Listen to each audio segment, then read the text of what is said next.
Right, now we're getting to grips with the Jeep. What I'm going to do is take the 4 spring hanger screws off.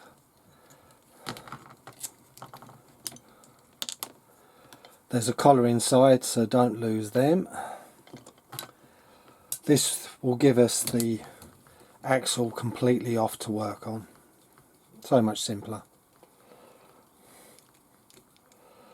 Because you won't have the axle lying loose at any time. If that makes sense.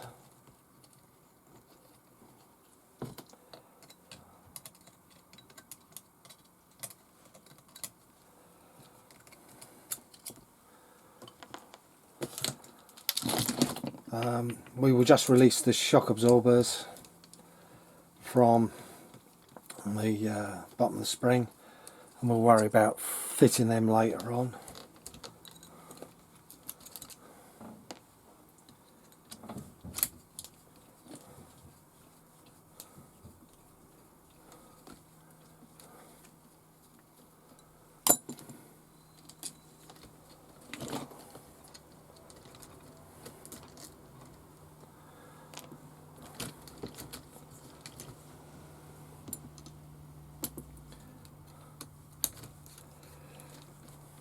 So really, to take the axle off, it's only about 6.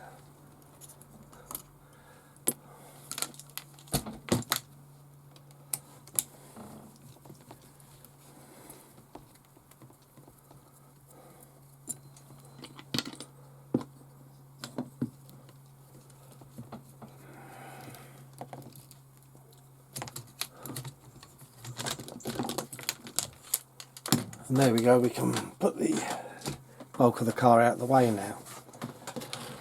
So there we go. So what we need to do is get this the other way up. So all it is a case of just rotating everything so it sits on. So I'll get it apart and we'll see what it looks like.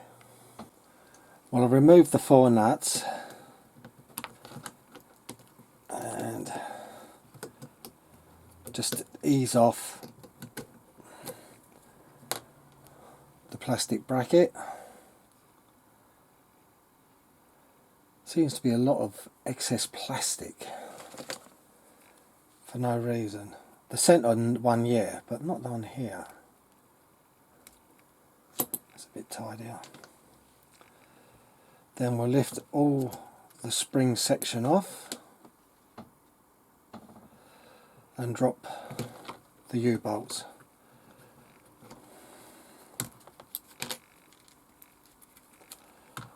And then we'll push the U-bolt straight back on upside down. So they're back in place. And then we'll flip the axle and try and line up everything how we had it.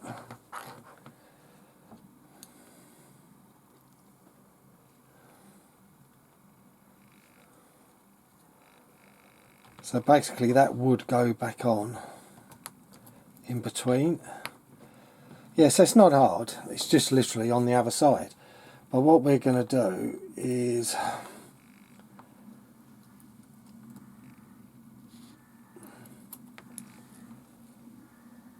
I'm going to move the smallest and that one. So we're down to 3 springs. Then look at the position of that piece goes towards the rear.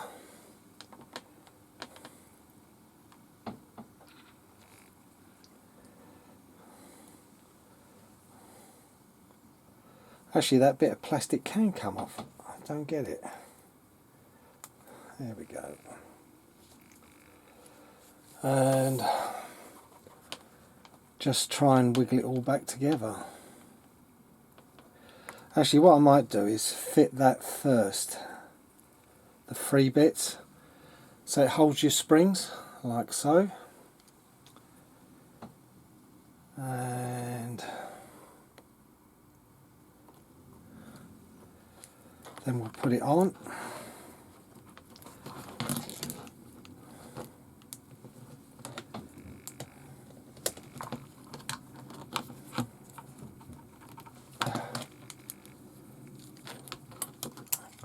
Takes some pushing back together.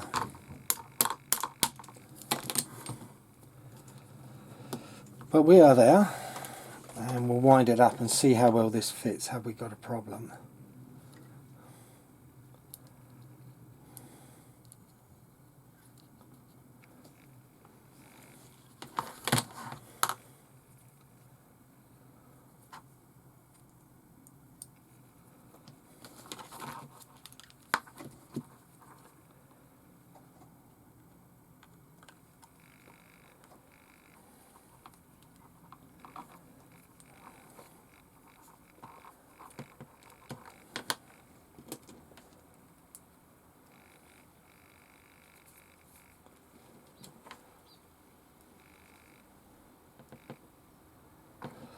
Actually, I've done that wrong, haven't I?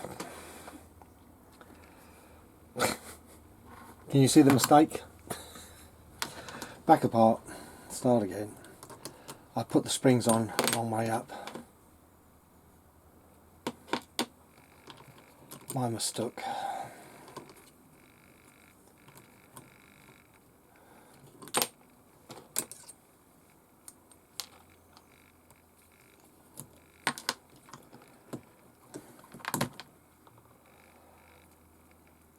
So what you've got to do is flip the springs, because you're flipping the bracket. Does that make sense?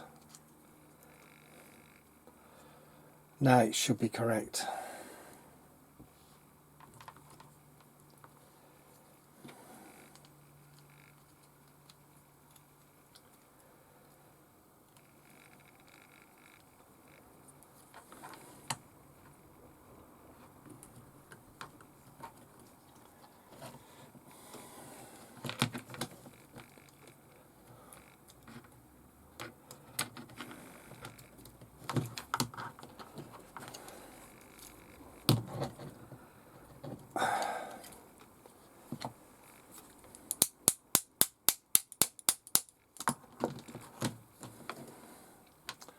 Sometimes it helps to whack something just gently, not go mad.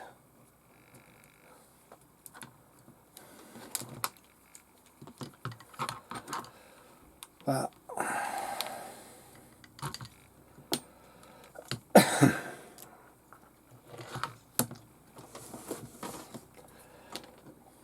because the springs are the other way up, it slightly curves, so it's going to be harder to get the nuts on.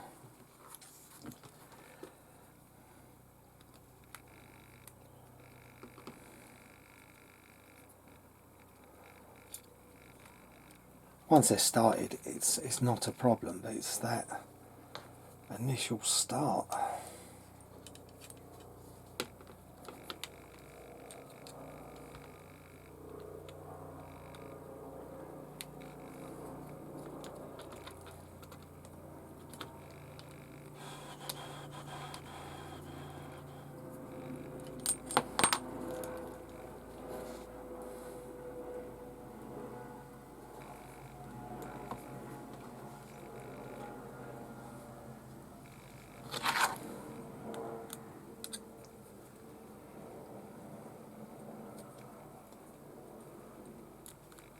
Yeah, so I'm not talking constantly.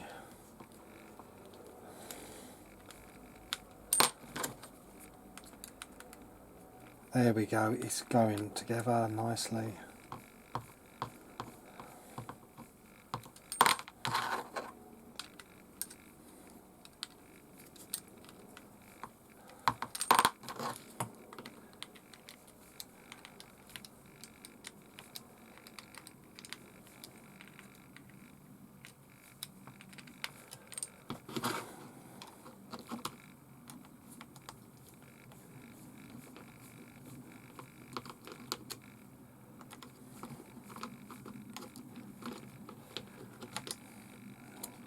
It's not a hard job, but God, it's fiddly.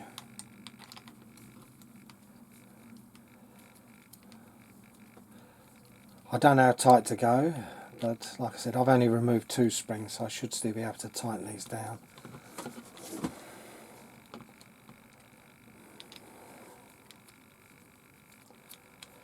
but then never go over tight with something like this, because you can sometimes buckle an axle.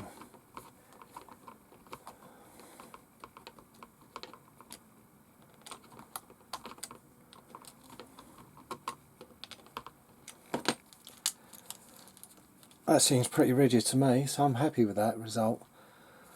So as you can see now, it's above to below. I'm not happy with the angle.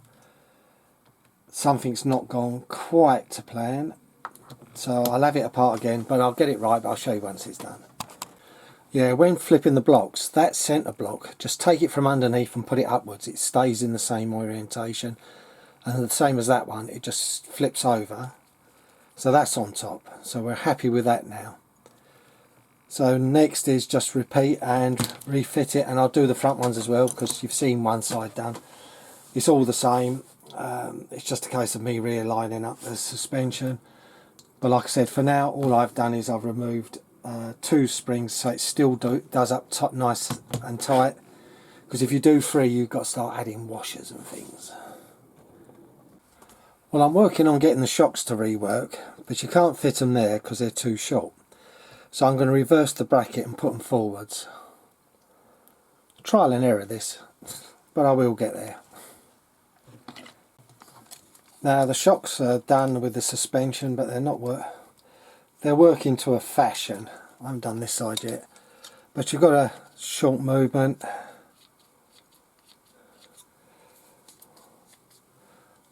I don't know whether I can move them to a better position.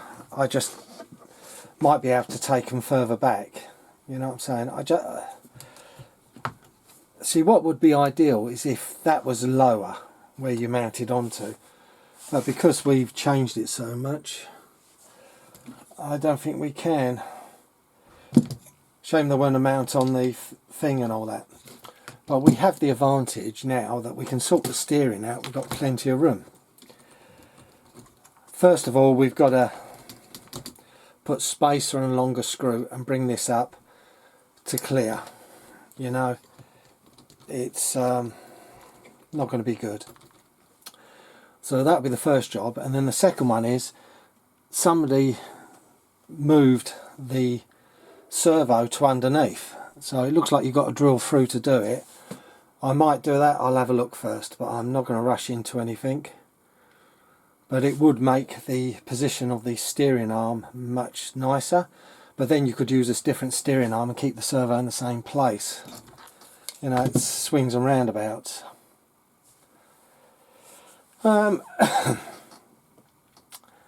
We'll see.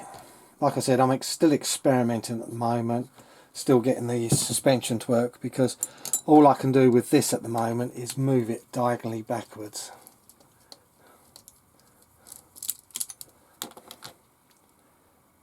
Because literally the mount is in the totally wrong place to suit a shock now.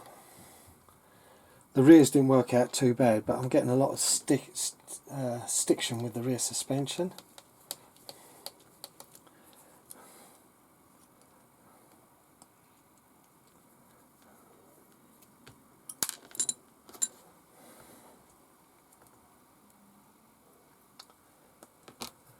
If this will work, because I've just taken most of the thread out of the chassis.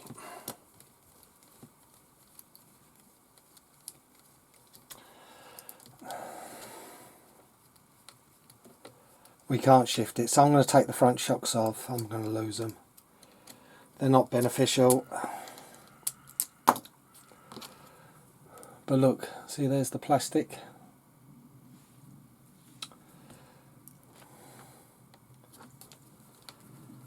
So I'll put that screw back in and take the other side off. There's no point keeping it, even though no, it don't do up anymore. So we'll lose the front shocks at least. I'll leave the back ones on. I'm not so worried about movement in the rear.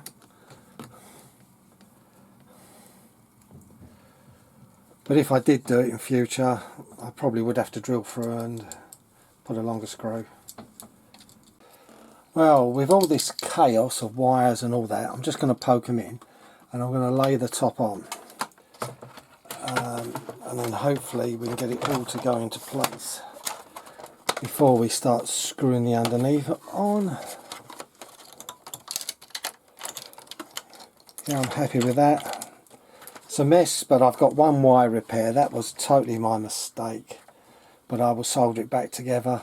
I caught it with the clippers. Just another thing to annoy me today, and I've had just one of those annoying days. So we'll turn it on its side and get the parts before we send it flying. We got 2 screws we take out the middle. You know, hold on, let's get it in a better angle. There we go. We've got 2 screws in the middle, which I took off earlier. This is all you need to remove it. And I've lost my screwdriver. Oh, there it is. So fit these 2 in the centre first, and that'll pull the chassis into place.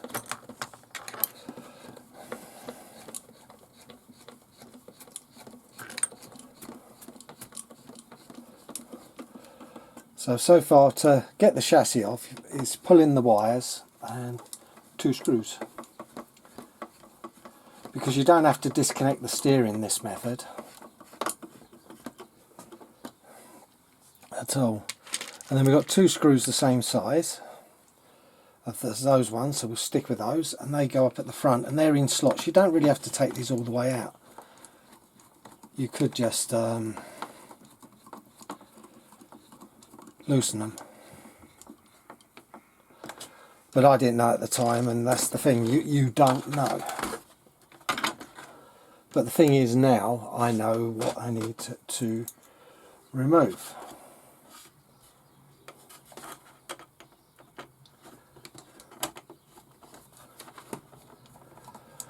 So with those 4 screws in, we see what we've got left in the box.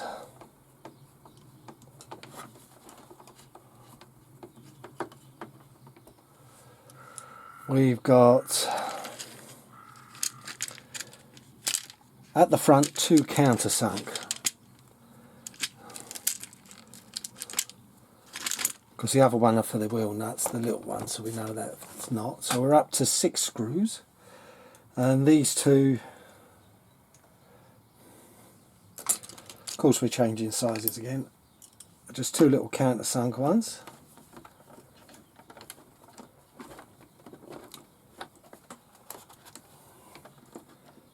Which I've not lined up.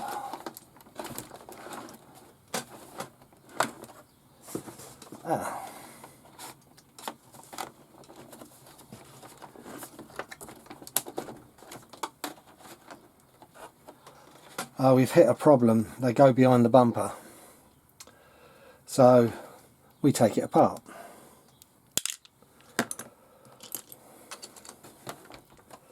So we'll start with these screws out and we'll start again.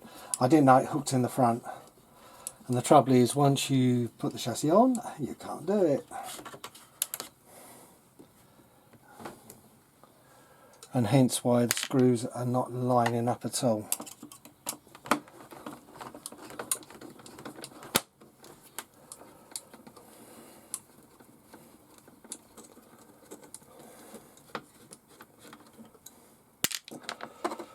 I have to admit, to work on, in some ways I prefer the other Jeep. Definitely prefer the other Jeep.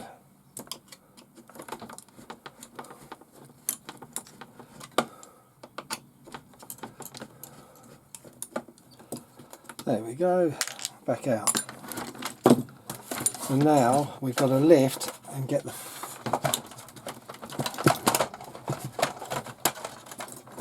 no, we don't. We've got, remember, there's that screw the other side.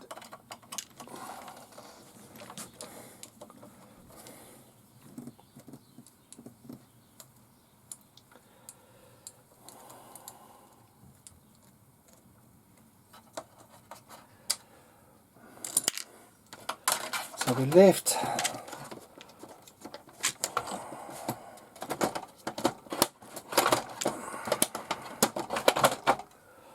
and you pop it under.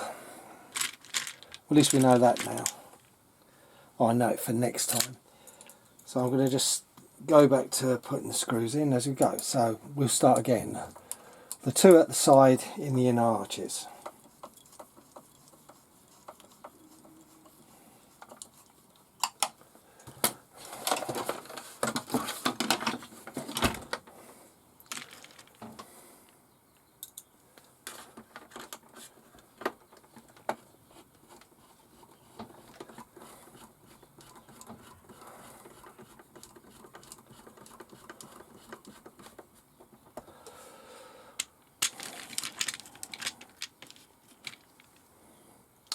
Two centre chassis.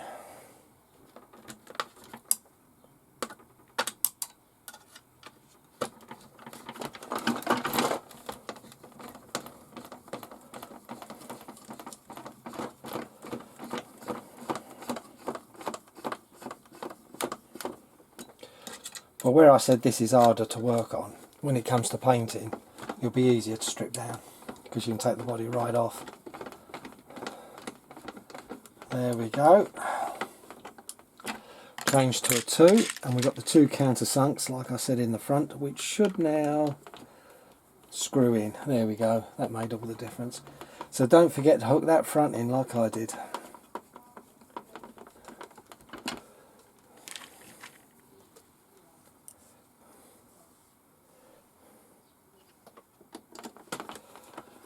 Then we flip it upwards and open the bonnet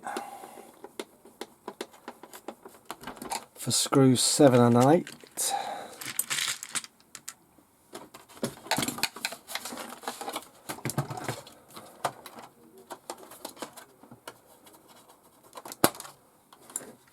They go in here.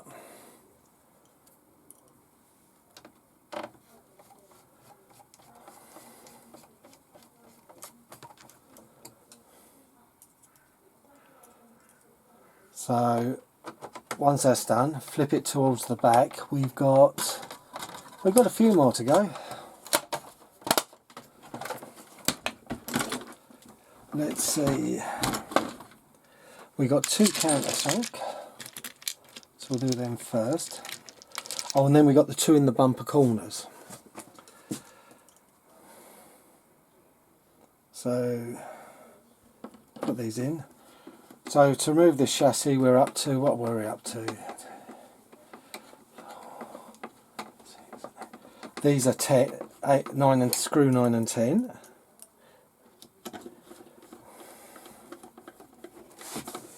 There's 2 bigger screws to go hold the chassis rails just before the axle.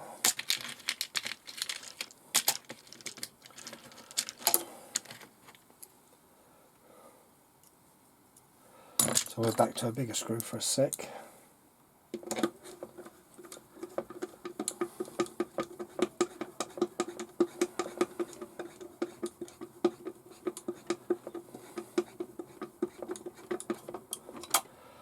So these are 10, 11 and 12, so there's 14 screws that hold the chassis on. If you want to take it off, and you've got to unplug the motor and the servo wire, which I'm going to sort the electrics out so it's a bit easier to do next time. And like these last 2, they fit up back in the corner of the bumper.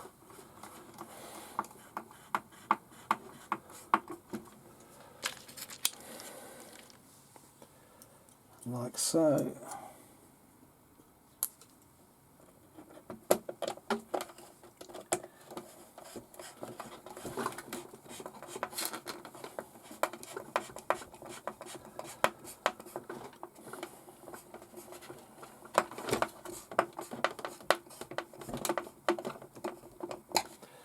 So all we've got left is the screws for the hubcaps and some pins for the wheels. So I'm going to get the wheels on, and I'm going to work on the electrics, and then once that's done I'll show you it all finished, and we might give it a little test in the garden. Now with the wiring repaired and it all back together, let's see how it goes. See if it squeaks anymore, or like it did.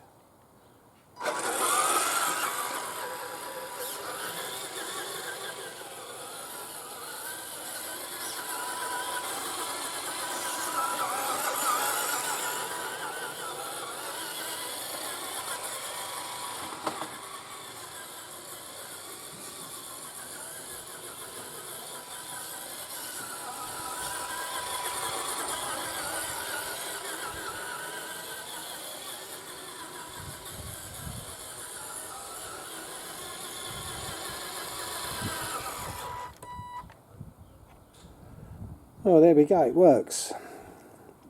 Let's hit the trails and have a run.